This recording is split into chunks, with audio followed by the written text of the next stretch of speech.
서울 근교의 한 고등학교는 오래된 역사를 자랑하지만 그만큼 많은 괴담으로도 유명하다. 학생들은 교정에서 이상한 일이 일어났다는 이야기를 자주 나누곤 했다. 그중 가장 유명한 것은 학교 뒷길에서 보이는 기이한 그림자에 관한 것이었다. 이 학교의 뒷길은 워낙 오랜 세월에 걸쳐 사용하지 않아 잡초가 무성하게 자라 있었다. 어느 날 밤 학교 신문 동아리에 속한 민주는 친구들과 함께 학교의 괴담을 취재하기 위해 탐사를 나섰다. 그들은 손전등과 카메라, 녹음기를 들고 뒷길로 향했다. 길에 진입하자마자 그들은 이상한 한기를 느끼기 시작했다. 공기가 묘하게 차갑고 어딘가 모르게 그들 뒤를 누군가가 따라오는 듯한 느낌이 들었다. 하지만 뒤를 돌아보면 아무것도 보이지 않았다. 그럼에도 불구하고 그들의 등골을 오싹하게 만드는 그 느낌은 사라지지 않았다. 그러다 갑자기 한 친구가 멈춰 서서 주위를 빛으로 비추기 시작했다. 저기 뭐가 있어. 그녀가 떨리는 목소리로 말했다. 그들은 모두 손전등으로 그 지점을 비췄다. 그곳에는 사람 형상의 그림자가 서 있었다. 하지만 이상하게도 그림자를 만들 만한 형체는 보이지 않았다. 마치 공중에 떠 있는 듯하였다. 민주는 카메라로 그 모습을 촬영하기 시작했지만 화면에는 아무것도 잡히지 않았다. 그때 슬쩍 들려오는 낮은 웃음소리. 소리가 들리는 방향을 바라봤지만 역시나 무엇도 보이지 않았다. 순간 모든 친구들이 되돌아 선 것이 아닌 다급히 달아나기로 마음먹었다. 그들이 뒷길을 빠져나올 때쯤 갑자기 그 기이한 그림자가 움직이기 시작했다. 그리고는 그들 쪽으로 점점 다가오는 것이 아닌가. 그림자는 분명히 형체 없이 그림자만 움직이고 있었다. 그들은 비명을 지르며 전속력으로 달리기 시작했다. 시계는 자정을 넘어가고 있었다. 하지만 아무리 달려도 그림자는 그들 바로 뒤까지 바짝 따라붙어 있었다. 겨우 학교 출입문에 도착해 문을 열고 안으로 들어간 순간 그림자는 멈춰섰다. 문턱을 절대 넘지 않는 것을 보면서 그들은 조심스럽게 문을 닫았다. 고요한 학교 복도에 선 그들은 헉헉거리며 서로 얼굴을 확인했다. 그날 이후 친구들은 그 사건에 대해 서로 입을 열지 않았다. 그러나 민주만큼은 그 사건을 잊을 수 없었다. 그녀는 이후에도 그 그림자의 실체를 알아내고자 열심히 자료를 조사하고 교내의 이야기들을 모았다. 그러면서 알게 된 사실은 놀라웠다. 몇 년 전 그 뒷길에서 한 학생이 의문의 실종을 당한 사건이 있었던 것이다. 실종된 학생은 끝내 발견되지 않았고 사람들은 그저 그 사건을 조용히 잊고 지나갔다. 하지만 그 실종된 학생의 혼이 그림자가 되어 학교를 맴돈다는 소문이 학교 안에 퍼져 있었던 것이었다. 민주와 친구들이 그날 본 그림자는 실종된 학생의 영혼이었는지도 모른다는 생각이 들었다. 그것이 진실인지 아니면 단지 괴담일 뿐인지는 아무도 알 수 없다. 하지만 그 사건 이후로 학교 뒷길을 걷는 이는 없어지고 말았다. 그리고 그날 밤 그들이 녹음했던 파일을 들어보던 민주를 깜짝 놀라게 만든 것은 녹음기 끝에서 들려오는 살짝 울리는 소음. 도와줘. 마치 누군가의 간절한 목소리 같았다. 학교에 여전히 풀리지 않은 수수께끼가 있는지도 모를 일이었다. 멘탈이 강한 사람이라면 한 번쯤 정체를 확인해보는 것도 나쁘지 않을 것 같지만 대부분의 학생들은 그저 조용히 학교 괴담으로 남겨두는 게 더 좋다는 생각이었다. 두 번째 이야기. 어느 비 오는 날 밤 나는 친구와 늦은 시간까지 술을 마시고 집으로 돌아가고 있었다. 도로는 젖어 있었고 가로등이 비치는 빗방울은 유령처럼 흔들렸다. 집으로 가는 길에 작은 산길을 통과해야 했기 때문에 약간 긴장하고 있었다. 이 길은 평소에도 인적이 드물고 아무도 다니지 않는 깊은 밤이라 더욱 을씨년스러웠다. 친구와 나는 술 기운에 젖어 웃다가도 산길에 접어들자 갑자기 아무 말 없이 조용해졌다. 밤의 중압감이 우리를 짓누르는 것만 같았다. 차는 꼬불꼬불한 길을 따라 천천히 나아갔다. 우리는 괜히 함께 음악도 들으며 긴장을 풀기 위해 라디오를 켰다. 그런데 라디오에서는 잡음만 들릴 뿐 아무것도 나오지 않았다. 친구는 이거 좀 으스스한데라며 웃어보려 했지만 그 미소는 금세 사라졌다. 갑자기 차 앞에 하얀 무언가가 나타났다. 나는 급히 브레이크를 밟았다. 차는 미끄러지듯이 멈췄고 우리는 심장이 멎을 듯한 공포에 휩싸였다. 차 앞에는 한 여인이 서 있었다. 그녀는 긴 생머리에 하얀 원피스를 입고 있었다. 우비를 입지 않았는데도 비에 젖지 않은 것처럼 보였다. 이상한 느낌에 뒤를 돌아보니 그녀는 어느새 차창 바로 옆에 서 있었다. 그때 우리는 그녀의 얼굴을 볼 수 있었다. 무표정한 얼굴, 큰 눈망울, 새하얀 피부가 어스름하게 빛나고 있었다. 친구는 갑자기 손을 흔들며 저기요? 괜찮으세요? 라고 물었지만 여인은 전혀 대답이 없었다. 그녀는 단지 우리를 뚫어져라 바라보고 있을 뿐이었다. 순간 차 안의 공기가 무거워지는 듯했다. 나는 머릿속에 저 여인은 여기에 왜 있을까? 라는 질문만 맴돌았다. 친구가 창문을 열려고 손을 뻗자 여인은 갑자기 사라졌다. 마치 안개처럼 흔적도 없이 사라져버렸다.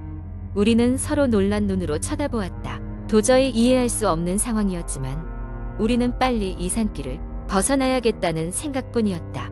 차를 출발시키고 조금 더 가니 다시 갑자기 그 여인이 차 앞에 나타났다. 똑같은 자리에 똑같은 자세로. 이건 뭔가 잘못됐다는 본능이 온몸을 관통했다. 나는 차를 돌려 그 길을 벗어나려고 했지만 왠지 모르게 몸이 말을 듣지 않았다. 그때 친구가 떨리는 목소리로 말했다. 그냥 지나가자. 그녀는 괜히 우리에게 뭔가를 알려주려고 하는 것 같아. 나는 친구의 말대로 다시 가속했다. 차가 여인을 지나치자마자 라디오가 다시 켜지며 어두운 음악이 흘렀다.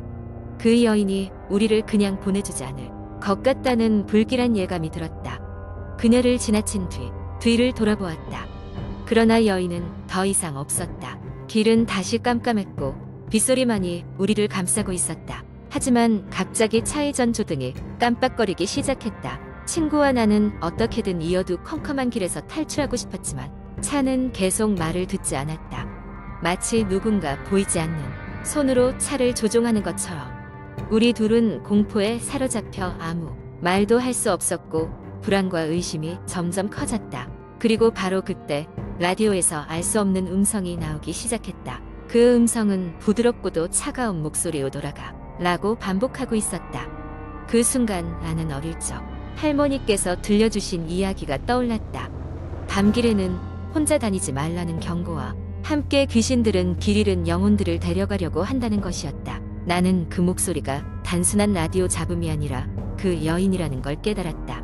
그리고 그녀가 우리에게 뭔가 경고하려 했을지도 모른다는 생각이 들었다. 차에서 몸을 돌려 다시 뒤를 보았을 때 여인은 나타나지 않았다. 이제 그녀는 우리를 놓아준 것일까? 긴장이 풀리자 피로가 한꺼번에 몰려왔다. 친구와 나는 더 이상 말을 하지 않고 차를 몰았다. 드디어 산길을 벗어나 도시의 불빛이 보이면서 우리는 안도의 한숨을 내쉬었다.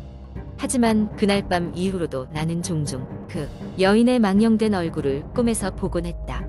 그녀는 여전히 그 산길 어딘가에 있을지 모른다. 그리고 그 이후로 우리는 그 산길을 다시는 지나가지 않았다. 세 번째 이야기. 한국 인터넷에서는 다양한 공포 이야기가 많이 회자되곤 합니다. 이런 이야기는 주로 인터넷 커뮤니티나 블로그에서 사람들 사이에 공유되며 때로는 구전 설화처럼 그 내용이 조금씩 변형되기도 합니다.